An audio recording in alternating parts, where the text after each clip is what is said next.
Hello बच्चों, जो भी क्लास 10th में इस बार अपेयर हो रहे हैं, जिनका बोर्ड्स का एग्जाम है और जिनको ऑर्गेनिक केमिस्ट्री में IUPAC नेमिंग करने में बहुत समस्या होती है, तो उनके लिए ये रील बहुत ही बेनिफिट वाली है। ठीक है, बहुत ही फायदेमंद रहेगी और अपने उन दोस्तों को ये रील जरूर भेजना जिनको IUPAC नेमिंग करने में समस्या आती है। पहले हम समझ लेते हैं कि रूल क्या है। रूल में जैसा कि आपने पहले से ही पढ़ा हुआ है कि प्रीफिक्स आता है, देन वर्ड रूट आता है, primary suffix and then secondary suffix आती है। और भी चीज़ें बट वो आपके में नहीं होती है, वो क्लास 12th के बच्चों के लिए होती है। तो वर्ड रूट का मतलब क्या होता है? वर्ड रूट में आपका नंबर ऑफ कार्बन चेन पता चलती है। जैसे कार्बन 1 है तो सिर्फ आपका मेथ हो जाएगा, 2 कार्बन है अगर चेन में तो आपका एथ हो जाता है। इसी तरह से आपके लिखे हुए हैं, आप नोट कर सकते हो। उसके बाद आता है प्राइमरी सफिक्स के बारे में।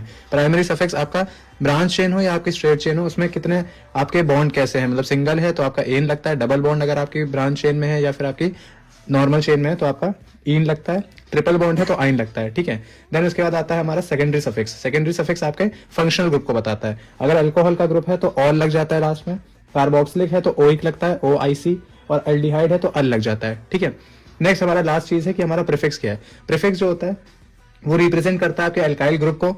अब अल्काइल ग्रुप आपका वो चाहे ब्रांच चेन में हो या उसमें कोई फंक्शनल ग्रुप हो जो कि एज अ सब्स्टिट्यूएंट रिगार्ड करता है। ठीक है, तो उसको बताता है। आप समझते हैं इससे रिलेटेड जो भी बोर्ड्स में क्वेश्चन आए। ठीक है, मैंने एक चीज लिखी हुई है नियो और आइसो। नियो और आइसो मेनली आपके कॉमन नेम के लिए होता है। ठीक है, अगर IUPAC नेमिंग नहीं है तो आप उसका यूज नहीं करते हैं, बट हाँ कॉमन नेम लिखना तो वो लगता है। जिसमें आपका नियो का मतलब होता है अगर आपका जो कार्बन है वो 4 अदर कार्बन आइटम से लगा हुआ है तो नियो यूज किया जाता है एज अ प्रीफिक्स। और अगर आपका जो कार्बन है वो 3 डिफरेंट कार्बन आइटम से लगा है तो वो आपका आइसो होता है। ये आपका आइसोमेरिज्म में मेनली यूज होता है। पहला क्वेश्चन देखते हैं, ये बोर्ड में पूछा गया हुआ आपका 2025 और 24 में पूछे गए क्वेश्चन है। पहला जैसे लिखा है कि हम देखते हैं कि कितने कार्बन है। एक कार्बन है, ठीक है, और CH3 लिखा है तो ये मिथाइल का ग्रुप होता है। OH आपका अल्कोहल का है, तो क्या हो जाएगा ये आपका आंसर? इसका हो जाएगा मिथेनॉल। इसमें अगर आप देखेंगे तो ये थोड़ा सा ब्रांच चेन में है और मैंने अभी आपको बताया था ये आइसोमर होता है।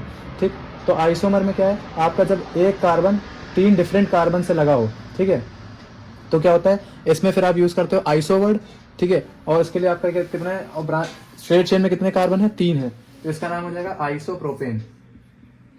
नेक्स्ट हम आते हैं, इसका नाम देखते हैं। इसका नाम क्या है? अगर आप देखोगे कि यहाँ पे सेकंड पे, ठीक है, हम क्या देखते हैं कि किधर से सब्स्टिट्यूएंट आपका क्लोज पड़ रहे हैं। तो सब्स्टिट्यूएंट आपका मिथाइल का ग्रुप है, इधर से देखोगे तो चौथे नंबर पे आएगा, इधर से देखेंगे तो हम क्लोज पड़ रहा है, तो जिधर से क्लोज पड़ता है उधर से देखते हैं। तो 1 2 है, तो यहाँ पे क्या हो जाएगा 2,2, क्योंकि 2 बार है तो 2,2 लिखेंगे हम। ठीक है, फिर 2 होते हैं तो 2 के लिए डाई वर्ड यूज होता है, तो 2,2 डाई।